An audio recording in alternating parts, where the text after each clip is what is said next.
दोस्तों पेश है ट्रिंकल। देखो चित्र। बहुत दिन हुए एक राजकुमार शेरदिल अपने 3 दोस्तों के साथ शिकलीगर चाकू छुरी पर शान चढ़ाने वाला एक लोहार और एक बढ़ई चारों एक बार दुनिया के जोर दिखाने निकले। उन्होंने खूब लड़ाइयाँ लड़ी। कुछ समय बाद शेरदिल सीकर लियर लाहौर के बड़े बड़े शहरों के राजा बना दिए और फिर यह देख कर बड़ई का दिल भी सफर से भर गया। उसने विराज उसे भी राजा बना दिया। कहो खुश है ना? हाँ बेशक। और जो एक पौधा है मैंने अपने दोनों मित्रों को भी दिया है। जब तक यह हरा भरा रहेगा तुम समझना भला चंगा है, लेकिन इसके मुरझाते देखो तो समझ लेना कि मैं मुसीबत में हूँ। शेरदिल ने सफर जारी रखा और एक दिन आलीशान महल के बाहर पहुंचा। जब सब तरफ सन्नाटा नजर आया तो शेरदिल ने घूमने लगा।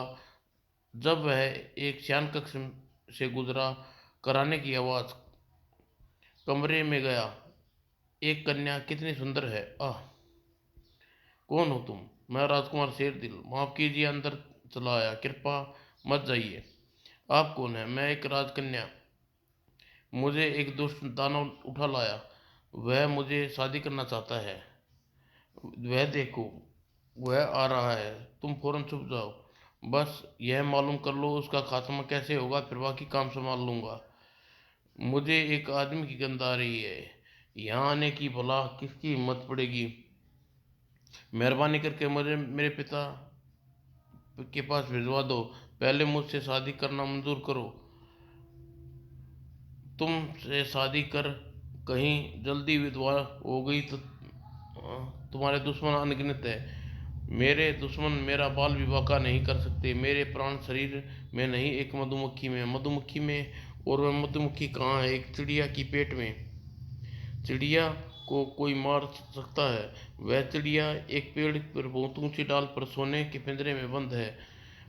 क्या वह पेड़ पर पहरेदार है? तुम इतने सवाल कर रहे हो, लेकिन हाँ, एक घोड़ा एक कुत्ता पेड़ की रखवाली करता है। काफी कुछ सुन लिया। वह पेड़ यहीं कहीं आसपास होना चाहिए। यह उस पर बराबर नजर रखे सके। शेरदिल ने चारों दिशाओं में ढूंढा, आखिरकार वह रहा। और जब वह उस पेड़ पर पास गुजरा, कैसे खूंखार प्राणी है! इसके पार पाना कोई अवश्य सोचना पड़ेगा। और पास से देखने पर शेरदिल को मालूम हुआ वे इतने खतरनाक क्यों हो गए थे। घोड़े के लिए हड्डियां और कुत्ते के लिए सूखी घास, इन दोनों को एक दूसरे को खाने के पास फटकने नहीं देते। आह! मैं उलझन सुलझा सकता हूँ। और वे मेरी एक लंबी लकड़ी हड्डियों का ढेर खसकाया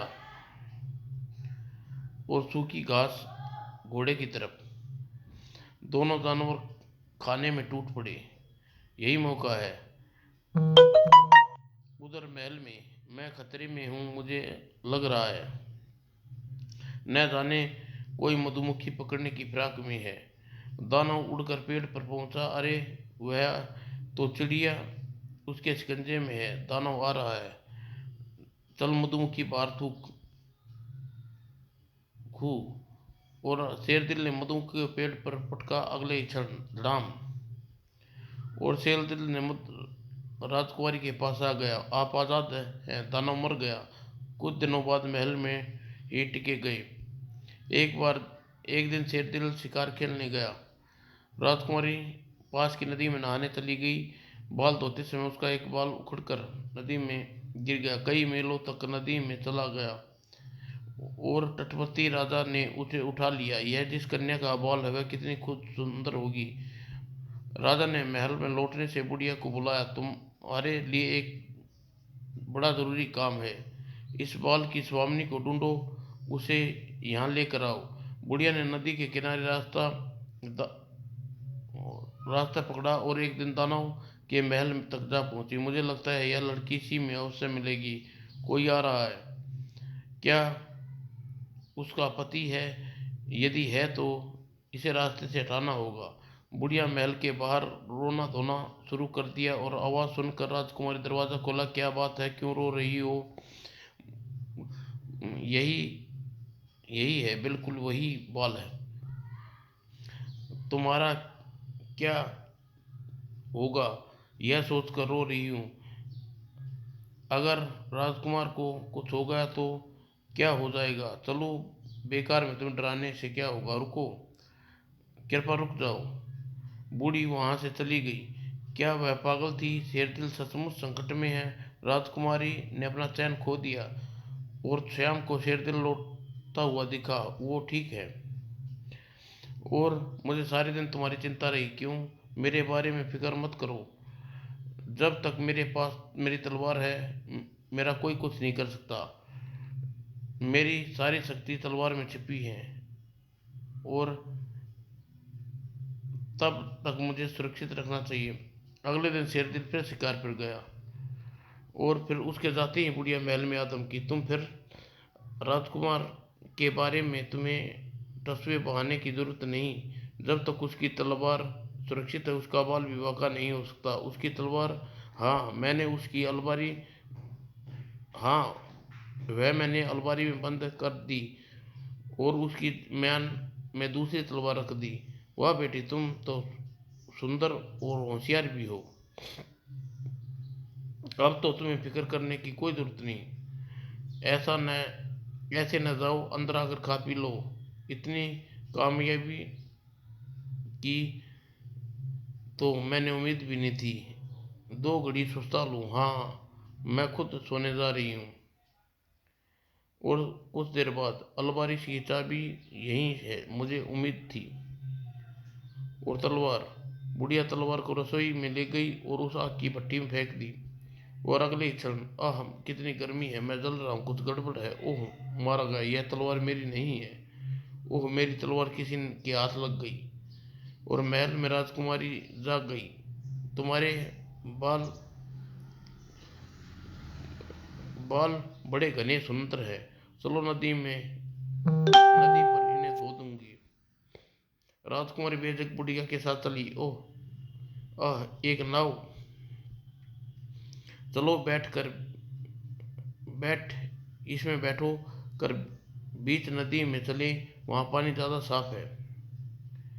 अरे देखो, कितने दूर निकल आए हैं। महल नजर नहीं आ रहा। मैं दूसरे महल में ले चलूंगी, इससे आलीशान महल में। दूसरे महल में? तुमने तो कहा था वापस लौटो और आगे नहीं जाना है। देखो, समझदारी से काम लो, तुम्हारा कुछ नहीं बिगड़ेगा। इस बीच कुछ मीलों दूर लोहार राजा बाग में सैर कर रहा था। तभी यह पैदा कुंबला गिरा है। राजकुमार शेरदिल पर आफत आ गई। लोहार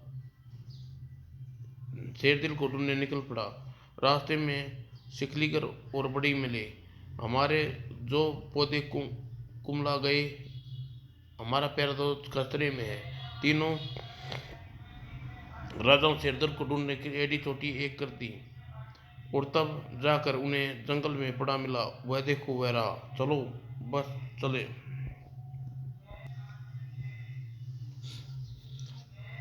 बस चल बसे। देखो, यह उसकी तलवार नहीं है। किसी ने उसकी जादुई तलवार चुरा ली। बेचारा राजकुमार, उसके प्राण उसी तलवार में थे। चलो, उसके घर चले। शेरदिल को उठा कर चले तो थोड़ी देर में महल के पास पहुंचे। ये यहीं रहते होंगे। अगर ऐसी बात है तो तलवार वहीं ढूंढनी हो चाहिए। उन्होंने राजकुमार को महल में लिटाया, फिर तलवार की तलाश शुरू की। कुछ देर बाद मिल गई। ओह, जंग लगी और मुठ भी निकल आया। वह तो मैं सुधार दूंगा, आओ लाओ इसे मुझे दो। और लोहार राजा ने भट्टी के पास एक बड़ी कुशलता से मुठ तलवार में जोड़ दिया और शिकलीकर ने लोहार से ली। मैं भले ही राजा बन गया हूँ, अपना हुनर नहीं भूला। शिकलीकर की बातों बातों में तलवार की शान चढ़ाकर चमका दी। देखते देखते देखो, हो गई ना एकदम नई। और देखो, राजकुमार भी उठ खड़े हुए। क्या हुआ? ओ कुछ नहीं। राजकुमारी कहाँ है? राजकुमारी यहाँ तो तुम्हारे सिवा कोई नहीं था। मुझे राजकुमारी को खोजना होगा। नहीं, अभी तुम आराम करो, मैं उन्हें ढूंढ लाऊंगा। और बड़ी राजकुमारी को ढूंढने चल पड़ा। देखते चलते चलते वह नगर में पहुंचा जहाँ बुढ़िया राजकुमारी को ले गई थी। उस वृक्ष पर कोई दिखा है? वहाँ कोई कैद है क्या? उसने पूछताछ किया। ओ, वहाँ तो राजकुमारी को रखा गया है। राजकुमारी को उन्होंने राजा की आज्ञा पर एक बुढ़िया बड़ी दूर से लेकर आई है। मेरी खोज सफल हो गई। राजा जी उसका क्या करेंगे? रानी बनाएंगे और क्या। मुझे उन्हें वहाँ से निकालना होगा बहुत जल्दी। कैसे? उसी शाम। ले लो लकड़ी, लड़कियां ले लो ये गट्ठर लकड़ियां 15 मोहरों में। सिर्फ 15 मोहरे में एक गट्ठर लकड़ी दाम 15 मोहरे। जाओ, जाकर पता लगाओ इतनी महंगी लकड़ियां क्यों बेच रहा है। लकड़ियां ले लो। मेरी मालकिन पूछती है तुम लकड़ियां इतनी महंगी क्यों बेच रही हो। ये लकड़ियां एक खास जगह की है, तलवार खास तरह की तलवार से काटी गई है, बहुत ही बेजोड़ तलवार से। जो सोचा था वही हुआ। इसे राजकुमार ने मुझे छुड़ाने भेजा है। मालकिन वह कहता है, मैंने सुन लिया। उससे पूछो कि और भी और कुछ भी बेच रहा है या है वह। क्या कुछ और भी बेच रही हो? हाँ, एक विचित्र पालकी कल शाम को दिखाने आऊँगा। और बड़ी चलाक उसने पालकी बनाई और अगली शाम महल में आया। इस पालकी की क्या खासियत है? अगर इसमें बैठोगे तो देखिए। क्या राजकुमार भी आए हैं? नहीं, किंतु आपको उसके पास ले चलूँगा। ठहरो ठहरो, अरे तुम कहाँ जा रही हो? कहीं भी नहीं, पालकी में बैठ कर देख रही हूँ। और यह साधारण पालकियों जैसी ही है। गलत, यह पालकी उड़ती है। ठहरो, पालकी को फौरन नीचे उतारो। रोको, रोको, कोई रोको। वह अंदर आने की ताक में है। बड़ी ने अचानक झटके से पालकी को पलटा और बुढ़िया खुद संभलने नहीं सकी और नीचे गिर गई। चलो, छुट्टी हुई। वह बड़ी दुष्ट थी। राजकुमार शेरदिल कैसे हैं? आपके लिए व्याकुल है। वैसे ठीक है। वह देखिए। शेरदिल और राजकुमारी पुनर्मिलन हुआ।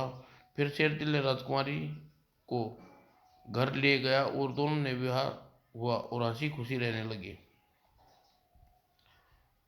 जंगलशाला। क्यों, मेरा घर कैसा लगा?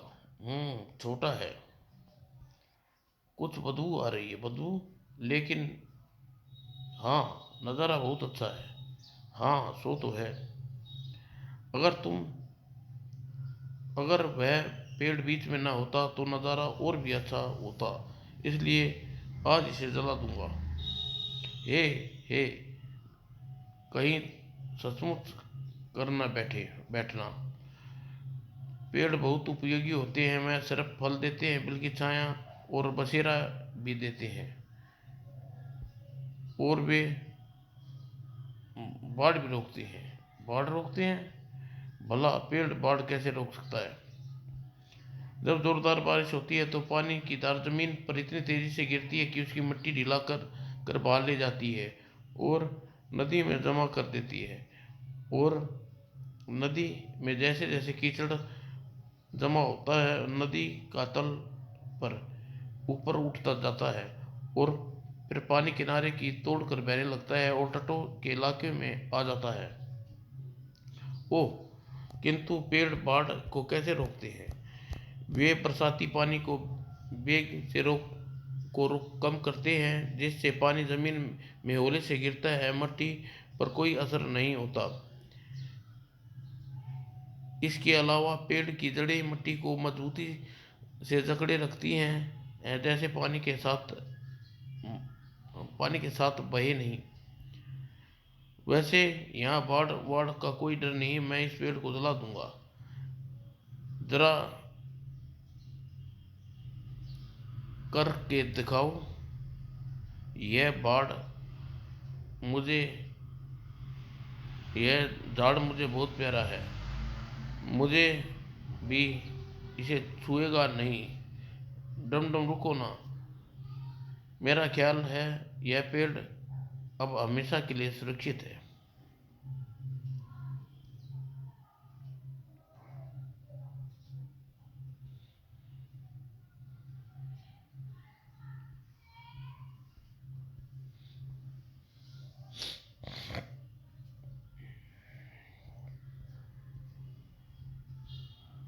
सोने की अंगूठी। एक शाम बूढ़ा घोड़ा गाड़ी से सफर कर रहा था। हमारे हमारे मुसाफिर ने हमें किराया तो तय ही नहीं किया। हम जो भी चाहे उससे वसूलेंगे।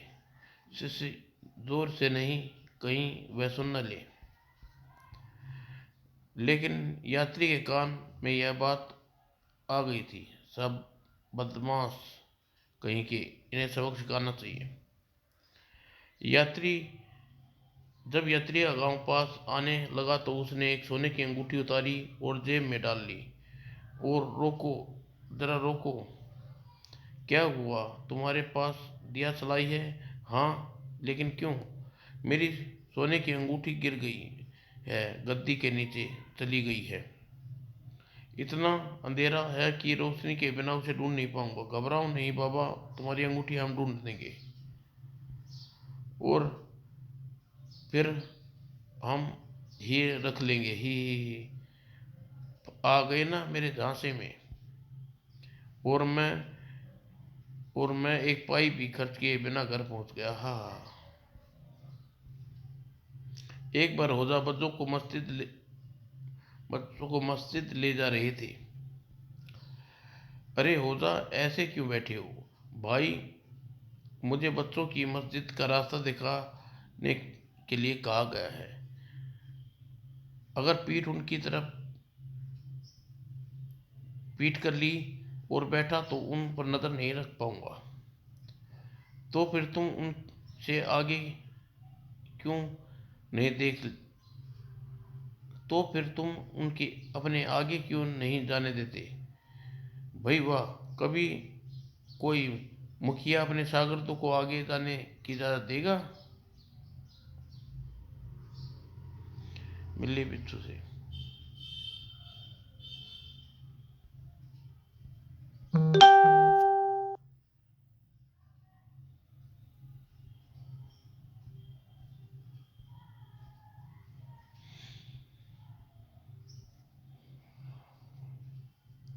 कुएं का पानी। बहुत पहले एक गांव में, माधो, मुझे कुछ रुपयों की जरूरत है, क्या तुम मेरा यह कुआं खरीदोगे? यह कुआं तो सूखा है, लेकिन क्या पता शायद किसी दिन पानी फूट पड़े। ठीक है, शुक्रिया। कुआं उन दोनों के खेतों की हद पर बना था। माधो ने उसे खरीद लिया और कुछ ही माह बाद, आह क्या पानी अनोनी हो गई। अरे गोवर्धन, आओ, यहाँ आओ। मैंने कहा था ना, कुएं में पानी भर गया। इस पानी पर मेरा हक है माधो, याद है तुमने सूखा कुआं खरीदा था। इसका पानी मेरा है, तुम इसे काम में नहीं ले सकते। क्या बकते हो? दोनों झगड़ दोनों लगे झगड़ने। आखिर गांव के मुखिया के पास फैसला करवाने के लिए सारा मामला सुनाने के बाद, यह मेरा कुआं है, पानी मेरा हुआ मुखिया जी। हाँ हाँ बेशक। और तुमने उसे माधो के कुएं रखने का कोई हक नहीं। या तो अपने पानी को फौरन बाहर निकाल लो, या या उसे वहां रहने के रखने का माधो का किराया दो।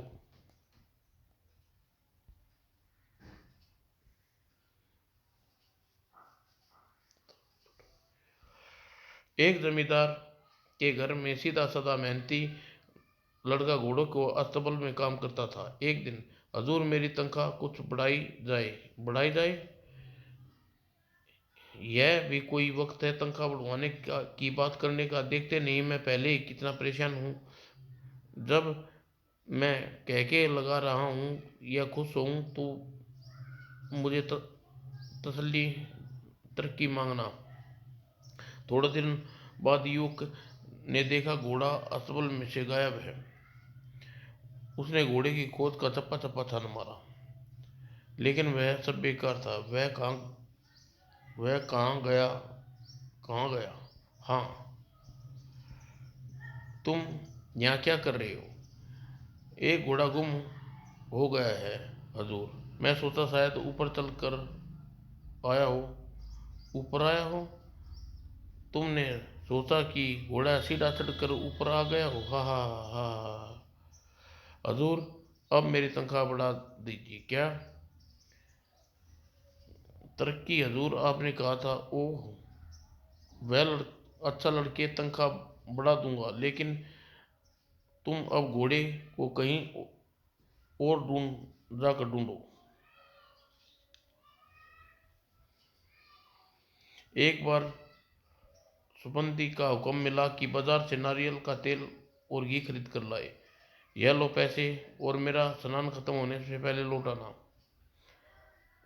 यह शीशी ठीक रहेगी, इसमें घी और तेल दोनों आ जाएंगे। मुझे सिर्फ एक शीशी ले जानी होगी,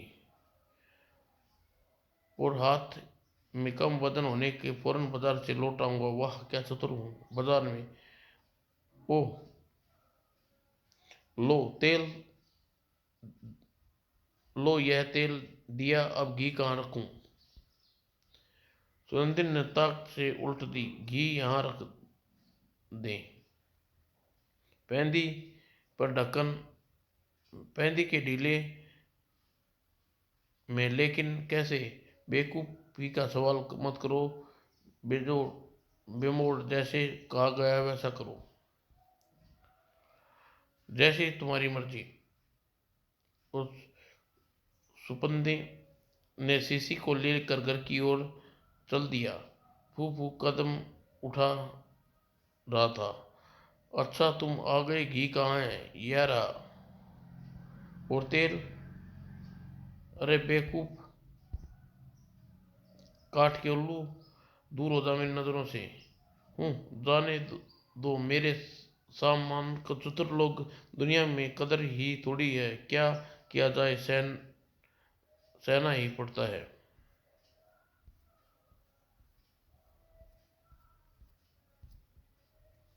समाप्त दोस्तों।